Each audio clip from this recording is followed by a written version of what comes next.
네, 안녕하세요. 오늘 11월 2일, 비즈라이브 19번째 시간입니다. 오늘은 스마트폰하고 게임 중독 관련해서 알아보도록 하겠습니다. 네, 첫 번째, 여러분, 요 옆에 사진 보이시죠? 뭐 이런 사례 여러분들 다 집에 한 번 정도 다 있지 않습니까?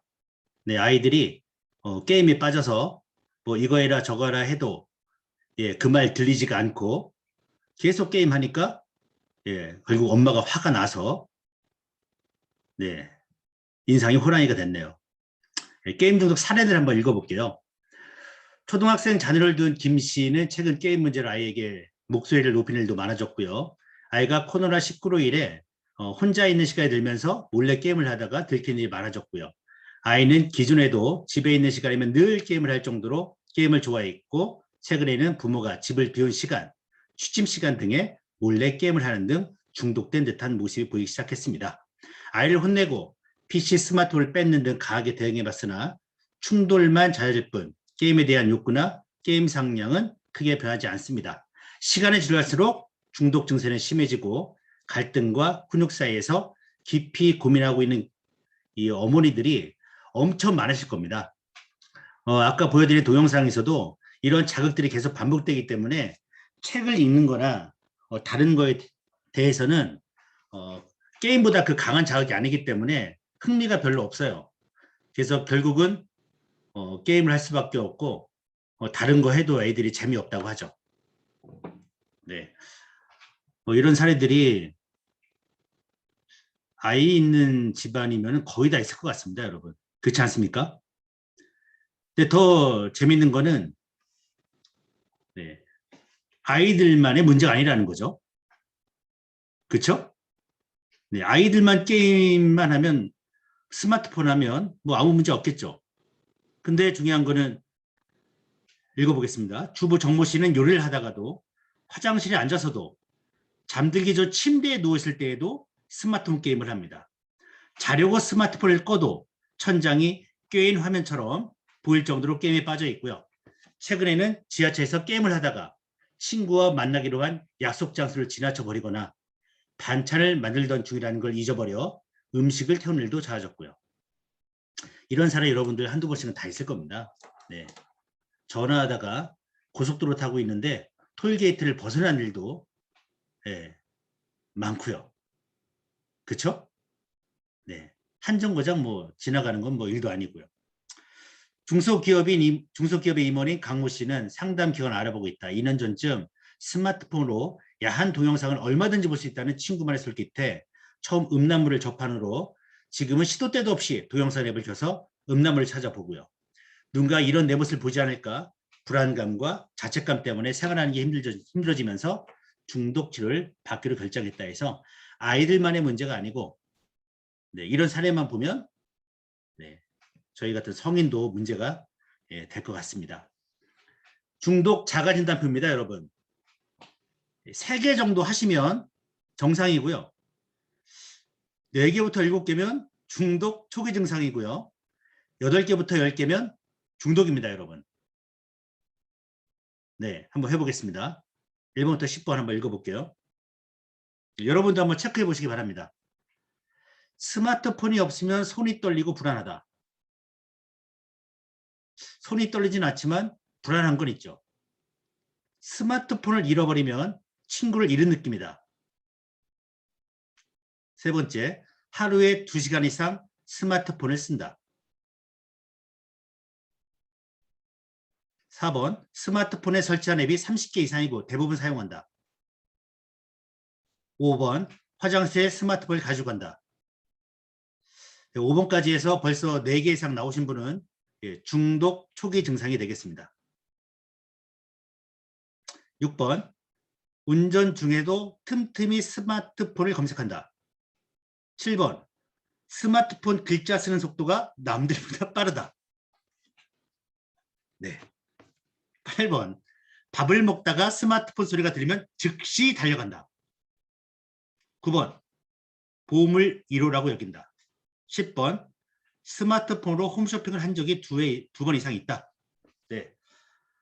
여러분, 4개 이상 중독 초기, 8개면은 중독이 되겠습니다. 네, 중독 아니신 분 계십니까? 네, 아니신 분은 채팅창으로 한번 올려주십시오. 네, 자가진단 여부를 해봤습니다. 문제는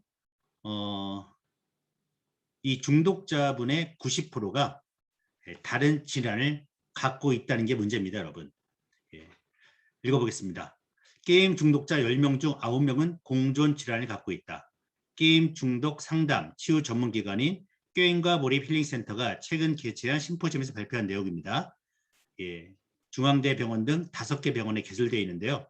조사는 6천여 건 게임 중독 진료사를 바탕으로 진행됐는데 조사 결과 88.5%가 뭡니까?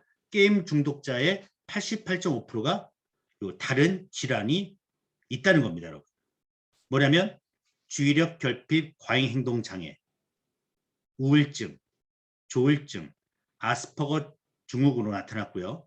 건국대병원 정신건강의학과 하지원 교수는 병적 게임으로 게임에 몰입하는 사람에서 ADHD나 우울증 같은 질환이 많이 동반된다는 주장은 꾸준히 되기도 특히 게임 문화가 발달된 국내에서 이런 사례가 많이 보인다고 말했습니다. 고려제일정신과 의원 김진세 원장은 병적으로 게임에 매달린 환자를 진료해보면 다른 정신질환이 동반된 경우가 많다 해서 심각하다는 거죠, 여러분. 네. 10명 중에 9명이면 거의 다죠. 그죠? 그래서 여러분 상담하시거나 어떤 고객분들 만날 때 얘 게임에 좀 중독돼 있다면 예, 다른 질환도 같이 있는 겁니다. 특히 과잉행동장애, 예, 주의력 결핍, 당연히 주의 산만하겠죠. 과잉행동, 우울증, 예, 조울증, 기분이 왔다 갔다 하고 아스퍼거까지는 정말 이건 병적인 거죠. 이건 정말 힘든 병이죠. 그래서 이런 질환들이 주의력 결핍, 과잉행동장애, 우울증, 조울증, 네, 이런 질환들이 공존된다. 예, 같이 있다는 말씀드리고요. ADHD, 우울증, 조울증, 아스퍼거 증후군에 대해서 제가 이렇게 정리를 해봤습니다. 네, 저희 뇌과학 하시는 분들은 다 이 질환에 대해서 다 아시죠? 예, ADHD, 네, 우울증, 예, 조울증, 아스퍼거 증후군. 예, 그래서 이거는 여러분들한테 자료를 드릴 테니까 예, 넘기도록 하겠습니다. 특히 우울증 같은 경우에 읽어볼게요. 매사 의욕이 없고요. 밖에 나가서 활동하기 어려워하고요. 대인관계를 통한 즐거움을 느끼지 못하고요. 그래서 결국 게임으로 소통하거나 게임 속 캐릭터를 성장하면서 즐거움을 느끼게 되고요. 네, 완전히 이제 이 세상 사람이 아니게 되는 거죠.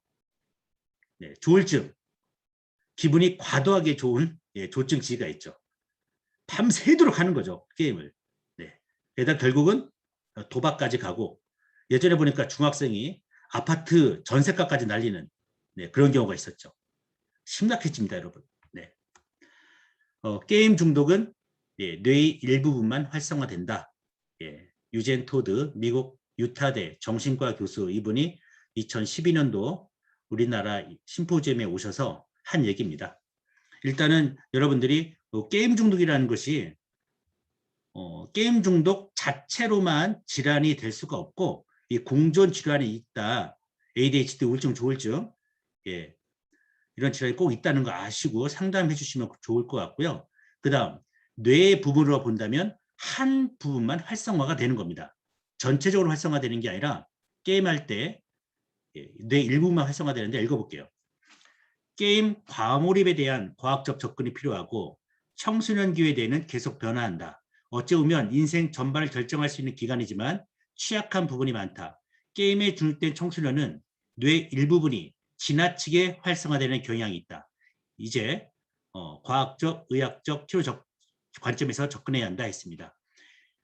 청소년 뇌 일부분이 지나치게 활성화되는 경향에 대해서는 다음 페이지에 제가 어느 부분이 활성화되는지 말씀드리겠습니다.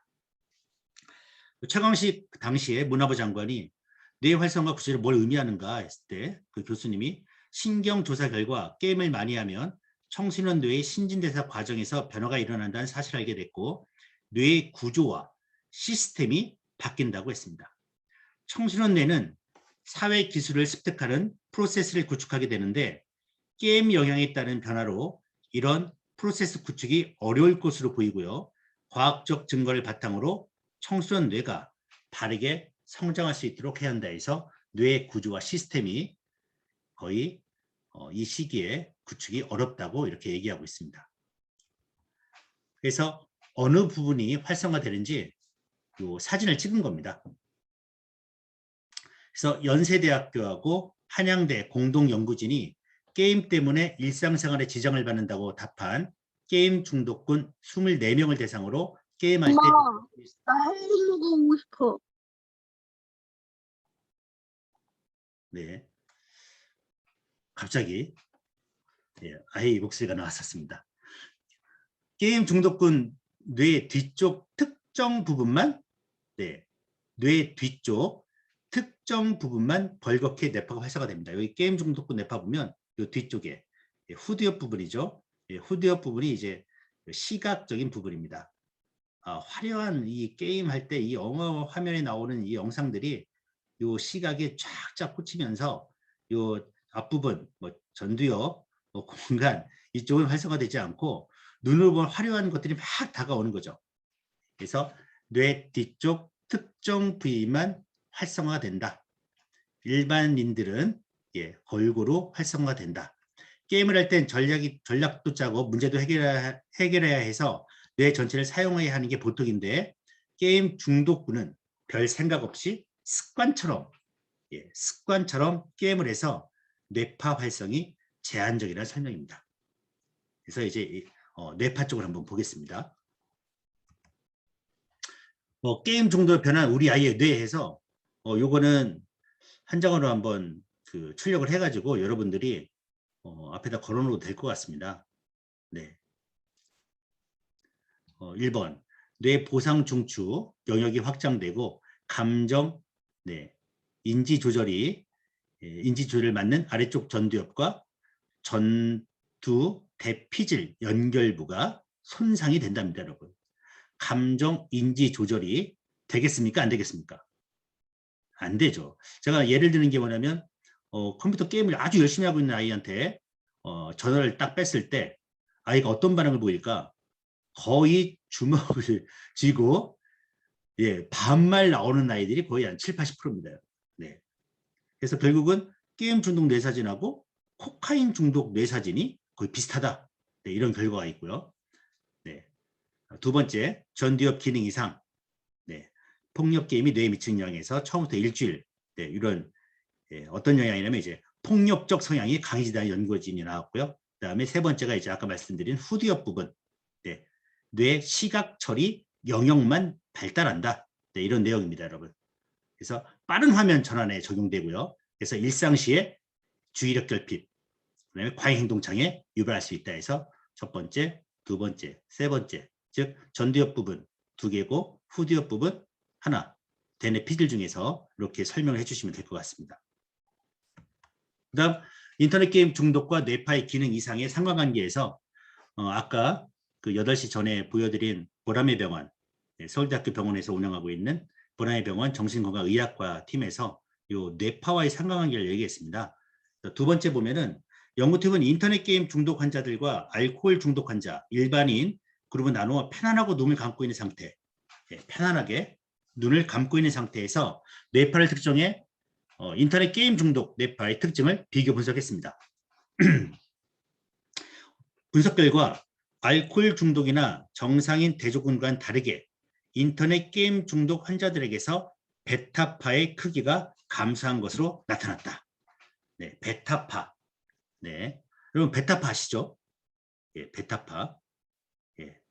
베타파는 집중력과 연관된 뇌파 신호로 이러한 베타파의 감소를 통해 인터넷 게임 중독이 주의력이 떨어지고 집중력이 안 되고 활동력이 떨어진다는 겁니다. 베타파는 활동할 때 나오는 뇌파인데 게임 중독이 주의력이 떨어지고 저각, 각성이 안 되고 충동적인 것과 상관관계가 있음이 밝혀졌습니다. 즉 게임 중독은 무슨 파의 감소? 베타파의 감소라고 여러분이 아시면 되겠습니다.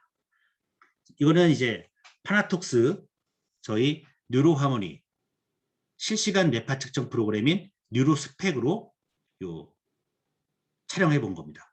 촬영은 아니고 측정해 본 겁니다. 예. 왼쪽 뇌파가 일반인 뇌파 그래프입니다. 오른쪽은 게임 중독 뇌파 그래프입니다. 이럴 때는 베타파 이쪽 부분에 문제가 생긴다는 거죠. 그렇죠? 네. 차이가 확 나죠? 네. 그다음 스마트폰 하면 어떤 일이 벌어지냐? 네, 아까 영상에서 나왔던 건데 일반인이 안정된 뇌파가 나오고 있는데 이렇게 스마트폰 게임을 하게 되면 어떻게 됩니까? 네, 불안정한 뇌파가 나온다. 이 차이 이렇게 나오고 있습니다. 여러분. 네. 확실하게 차이가 나죠? 네. 사례를 이제 말씀을 드릴게요. 네, 지금까지 보여드린 거 보시면은 스마트폰, 저희 파나톡스 뇌파, 그 다음에 병원에서 한 뇌파, 그 다음에 뇌 활성화 부분, 예, 후두엽 부분만 활성화된다는 부분이었고, 그 다음에 공존 질환이 90% 이상 있다. 그래서 총 3가지로 요약 정리할 수 있습니다. 공존 질환, 뇌 한 부분만 활성화된다. 그 다음에 뇌파의 상관관계. 예, 이번에 이제 훈련 사례입니다. 중학교 3학년 아이고요. 2020년도에 1월 달부터 4월까지 3개월 정도 훈련한 친구입니다. 훈련 이유를 볼게요. 훈련 이유.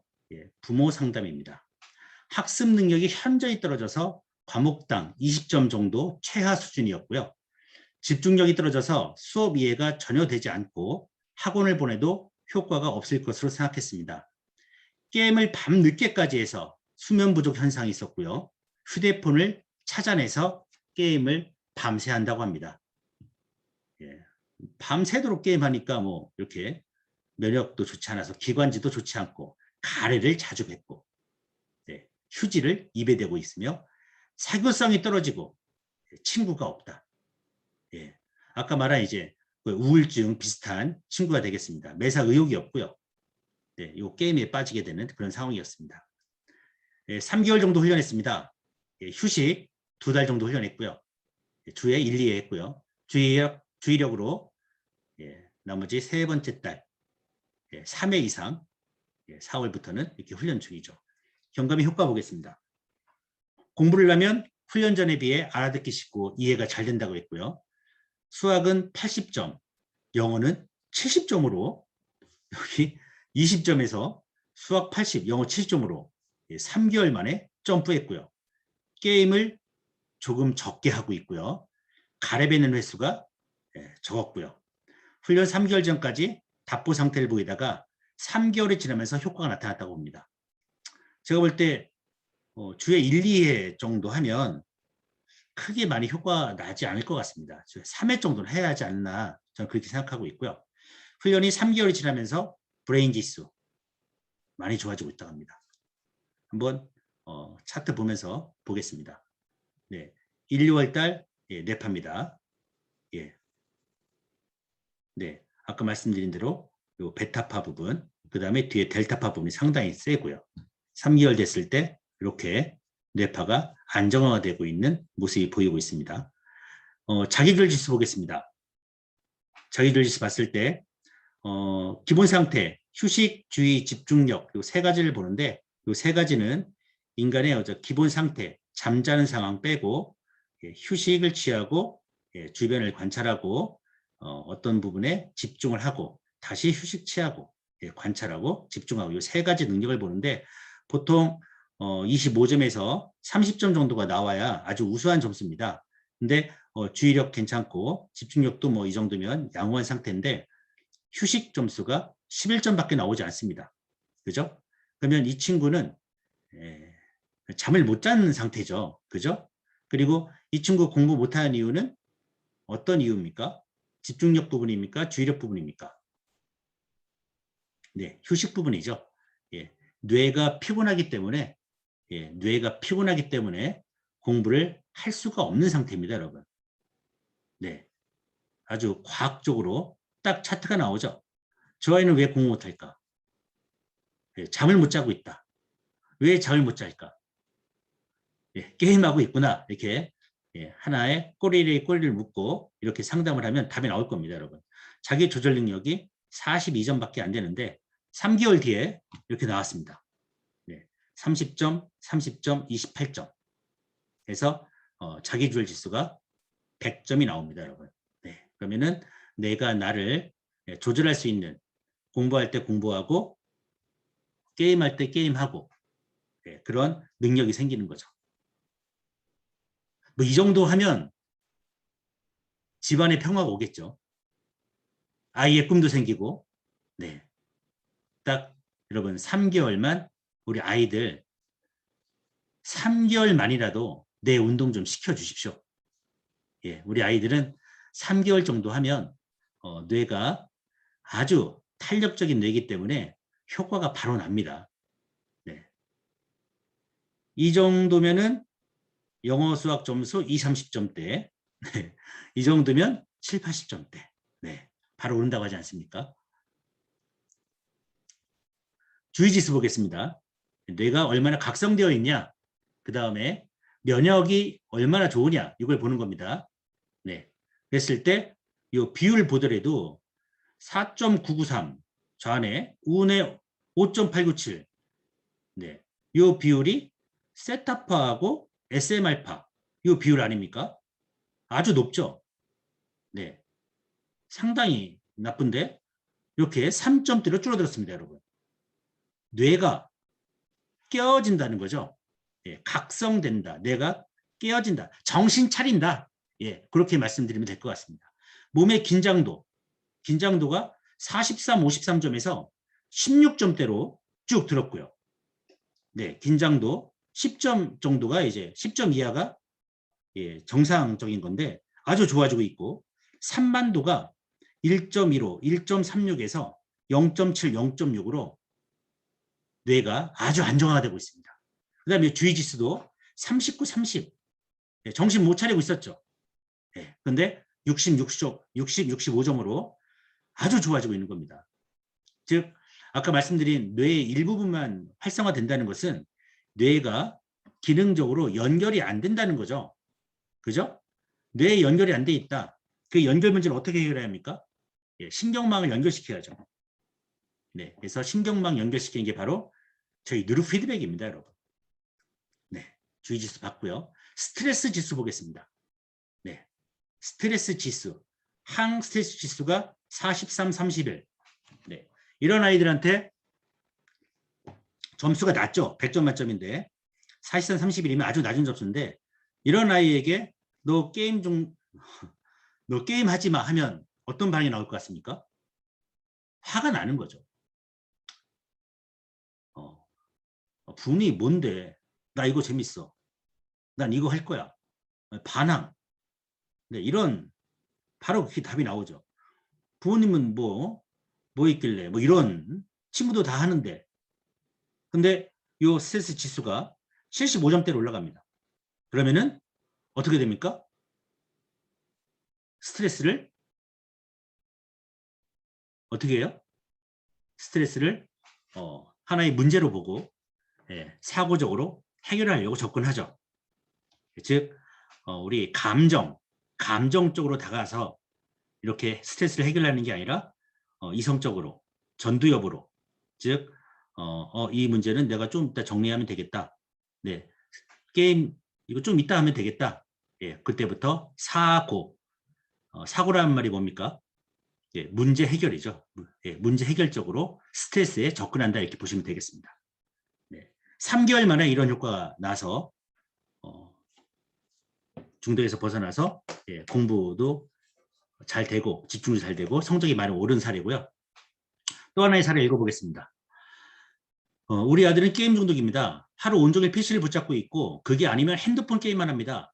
학교 공부는 걸떠보지 않고 거의 포기 수준이었습니다. 지푸락이라도 잡는 심정.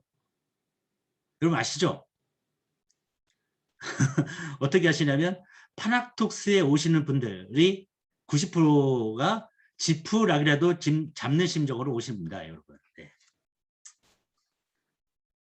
예, 재밌습니다, 여러분. 쓰이는 단어들이 상당히 정해져 있습니다. 첫 번째,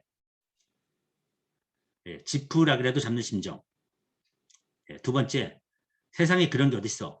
세 번째, 놀라운 일이 벌어졌다. 네, 이 세 개로 끝납니다, 여러분. 지푸라기라도 잡는 심정으로 찾아간 곳이 수원 뉴로피드백 센터였다. 뭔가 다른 곳보다 효과가 있을 것 같아서 뇌파 훈련하면 뇌가 바뀔 것 같더군요. 예상이 적중했어요. 게임을 아이가 하도 해서 아이 아빠가 아주 엄하게 야단도 많이 쳤는데 꿈쩍도 안 하던 아이가 원장님과 상담을 하고는 훈련을 해보겠다고 하더라고요.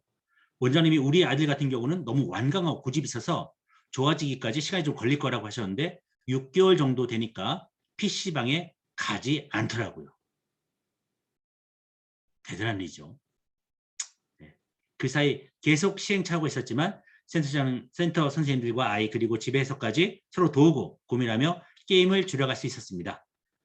그래서 마인드맵이라는 걸 병행하면서 부원장님께서 아이의 심리 상태 잘 파악하여 상담도 해주시고 네, 교과목으로 마인드맵 수업해 주셔서 게임에서 보낼 뿐만 아니라 학교 공부도 조금씩 여유를 가지고 하게 되었어요. 기말고사 기간에 시험 공부를 집에서 하더라고요.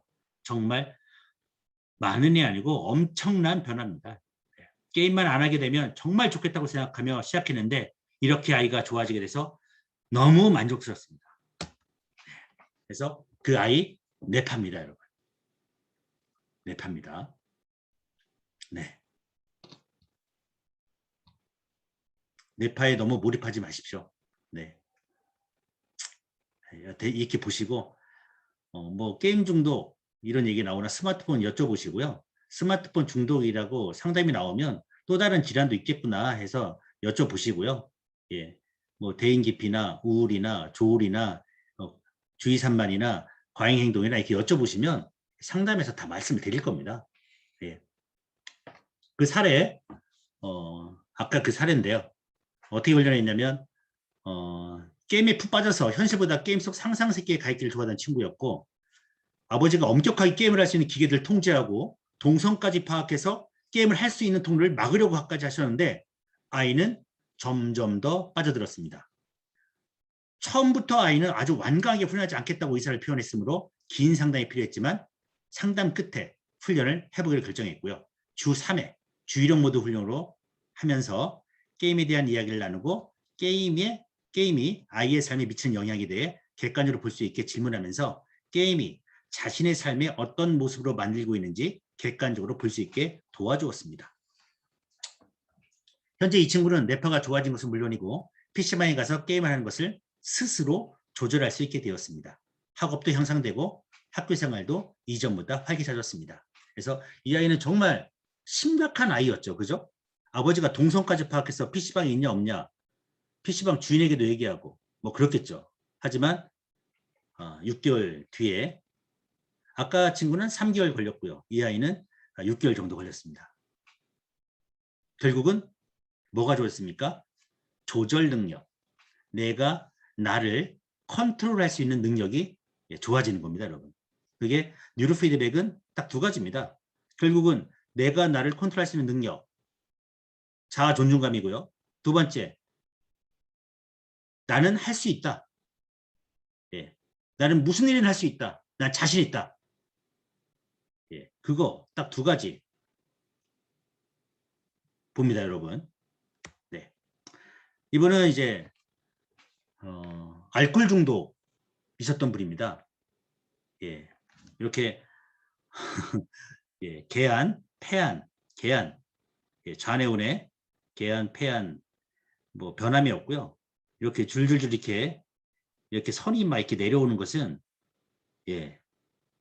이 주로 파킨슨 환자나 수전증 있는 환자분들에게 이게 많이 나오거든요. 쭉쭉 주룩주룩 이렇게 산맥처럼 태백산맥처럼 막 내려오는 것들이 있습니다.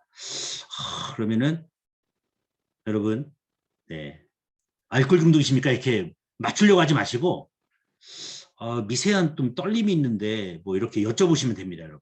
네. 특히 이렇게 계한, 폐한이 이렇게 있으면 이게 똑같으면 눈을 감거나 눈을 뜨거나 이런 게 변함이 없으면 잠을 자는 상태나 현실 생활이나 이게 비슷하다는 거거든요. 네. 근데 한 달 만에 이렇게 된 사례입니다, 여러분. 알코올 중독 사례고요. 제가 알고 있는 지사장님이셨고요. 이렇게 딱 되고 나서 저랑 술 한잔 마셨는데 술이 안 취한답니다, 여러분. 그래가지고 많이 마신 그런 기억이 납니다. 네. 이번에는 임상 논문입니다. 뉴로피드백과 게임 중독 관련 임상 논문인데 뉴로하모니를 사용해서 저희 파나톡스 뉴로하모니 사용해서 한 임상 논문 두 가지인데 하나는 부산대학교 부산대학교는 2013년도부터 저희 뉴로하모니를 설치를 해서 임상 실험실을 만들었죠. 지금도 하고 있나는 모르겠지만 요 자료는 제가 갖고 있습니다.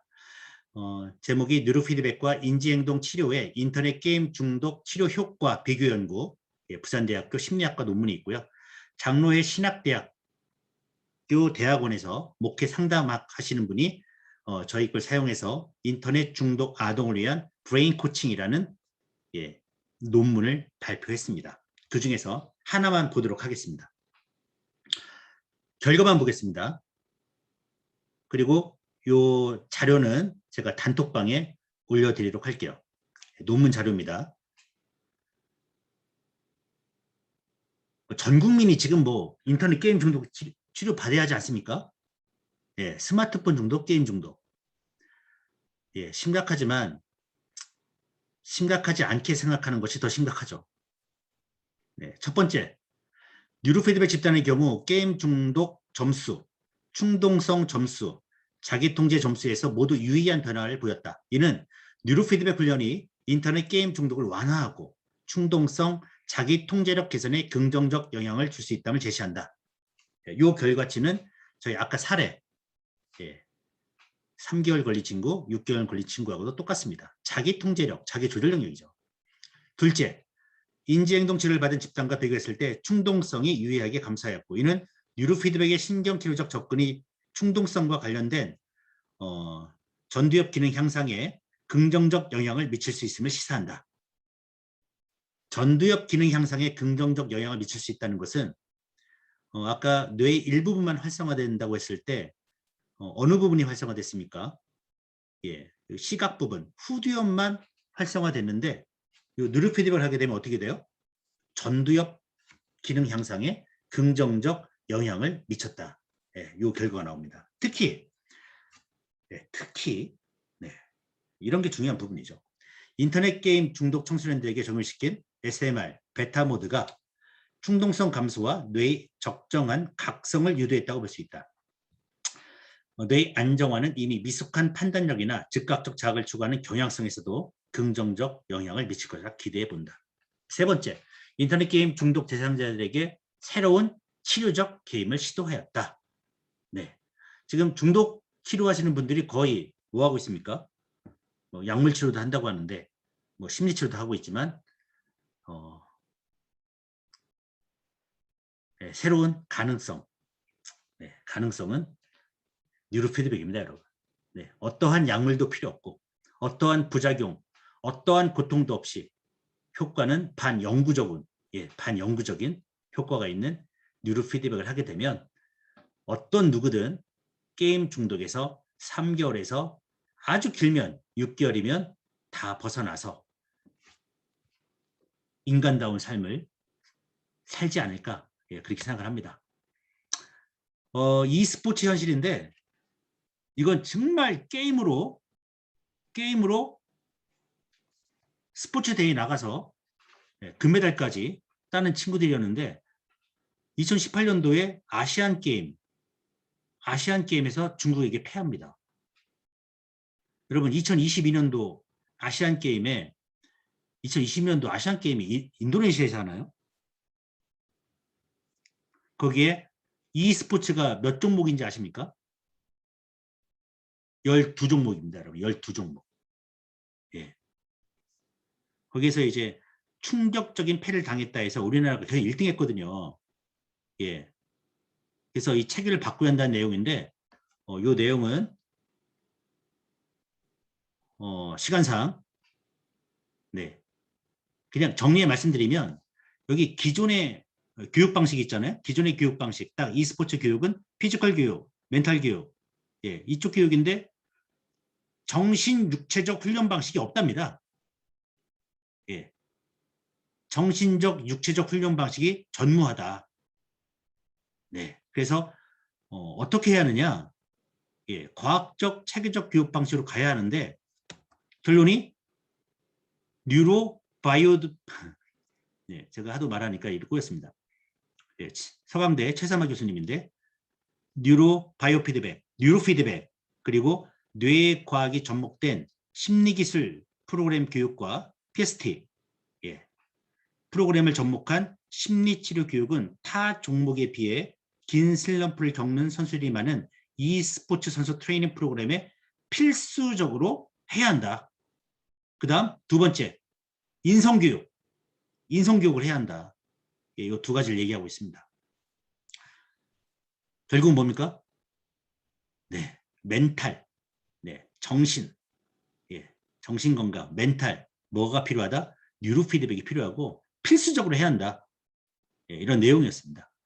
즉, 게임 중독에 빠진 친구들이나 게임으로 최고가 되려고 하는 친구들은 뉴로 피드백을 해야 합니다, 여러분.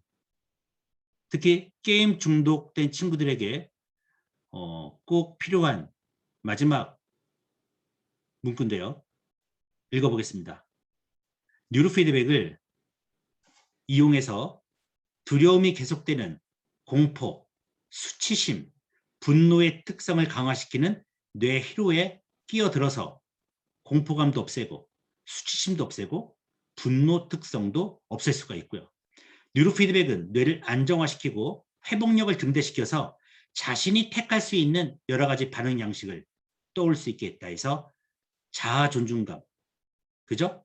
자아 효능감, 내가 얼마나 대단한 존재고 나는 어떤 일이든 할 수 있다는 그런 효능감까지 떠올릴 수 있게 해주고요. 세 번째, 뉴로 피드백은 뇌의 연결 패턴의 변화를 일으킨다. 그리고 항상 새로운 마음은 새로 형성된 패턴을 따른다. 이 말은 뭐냐면 마음이 항상 바꿀 수 있다는 거죠. 즉 결론은 긍정적 마인드로 다 바뀌게 된다는 겁니다. 뇌 연결 패턴, 게임 중독은 어떤 연결 패턴입니까? 뒤에 후두엽 부분만. 근데 뉴로 피드백은 전두엽과 후두엽과 두정엽, 공간 지각 능력까지 다 세 가지가 다 연결되는 그런 연결 패턴을 만들어준다 이렇게 보시면 되겠습니다. 네, 오늘 게임 중독에 대해서 오늘 여기까지 말씀을 드리고요. 일정 안내 말씀을 드리겠습니다. 네, 목요일은 이번 주 목요일은 신규 분들을 위해서 제가 사업 설명을 할 거고요. 다음 주에는 여기 참가하시고 싶은 분들이 자주 연락이 옵니다, 여러분. 네, 다음 주에는 제가 화요일 하고 목요일 날은 다른 분께서 요 진행을 할 겁니다. 그 비즈라이브의 목표는 여러분들의 참여입니다. 여러분들이 한 번 정도 이렇게 PPT를 만드셔서 설명을 해보시는 게 어마어마한 사업에 도움이 될 겁니다. PPT를 만든다는 것은 자기가 자기 생각과 계획을 갖고 어떤 분들에게 목표를 세워서 그 목적에 맞는 자료를 만드는 건데 PPT를 만들기가 어렵고 부탁하시는 분들은 이번 기회에 뉴로 피드백을 열심히 하셔서 뇌의 새로운 연결 패턴을 만드신 다음에 PPT를 만드시고 5분이든 10분이든 한 장을 만드셔도 좋고 2장을 만드셔도 좋고 5장을 만드셔도 좋습니다. 그게 목표인 겁니다, 여러분. 저희는 뭔 사업을 하시는 무슨 사업을 하는 사람들입니까? 뇌과학 사업을 하고 있는 사람 아닙니까? 다 된다, 다 할 수 있다고 얘기하는데 왜 본인들은 그건 못하겠어. 나는 원래부터 못했어요. 그런데 밖에서는 뇌과학이라는 것은 다 된다고 얘기하는 것은 자기 모순입니다, 여러분. 아셨죠? 네. 여기 제가 써놨지 않습니까? 아직 끝나지 않았습니다, 여러분. 내가 예전에 이걸 못 배웠다. 내가 이걸 못했다. 난 두렵다. 아까 읽어줬지 않습니까? 그 뇌 신경회로에 들어갈 수 있다고 누르게 돼요. 오른쪽 제가 좋아하는 철학자 니체의 말입니다. 아직 끝나지 않았다. 더 나아가라. 지난날 누구도 디딘 적 없는 그 길을 걸어라. 아직 넓기만 하다. 이게 저희 뇌과학 사업이고요.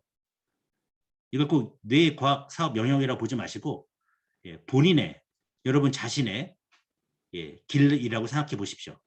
지난날 누구도 그 누구는 내가 디딘 적 없는 그 길을 걸어라고 하는 얘기입니다, 여러분.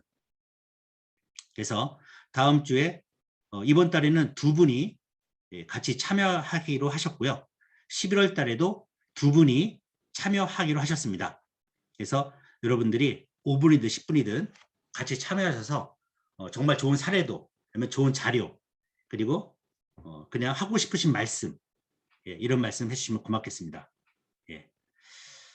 금요일 날은 14시, 오후 2시에 지사 워크숍이 있습니다. 이때 꼭 참여해 주시고요. 다음 주 화요일 날은 비즈라이브 병원 한의원 편, 병원하고 한의원의 뉴로하모니 사용 사례 중심으로 제가 했고요. 목요일은 대전의 한지연 지사장님이 참여하기로 하셨습니다. 그 다음에 매주 수요일, 목요일 본사에서 대면 강의가 시작을 합니다. 수요일 2시에 뉴로피드백 훈련법 짝수로 하고요. 뇌파 측정하고 분석하는 방법은 홀수째 진행을 합니다. 그리고 매주 목요일 날 10시 반에는 본사에서 사업 설명회를 진행하도록 하겠습니다. 네, 오늘 끝까지 들어주셔서 고맙고요. 여기서 마치도록 하겠습니다. 여러분 들어주셔서 고맙습니다. 감사합니다. 수고하셨습니다. 참 자료하고 동영상하고 논문 단톡방에다 바로 올리도록 하겠습니다.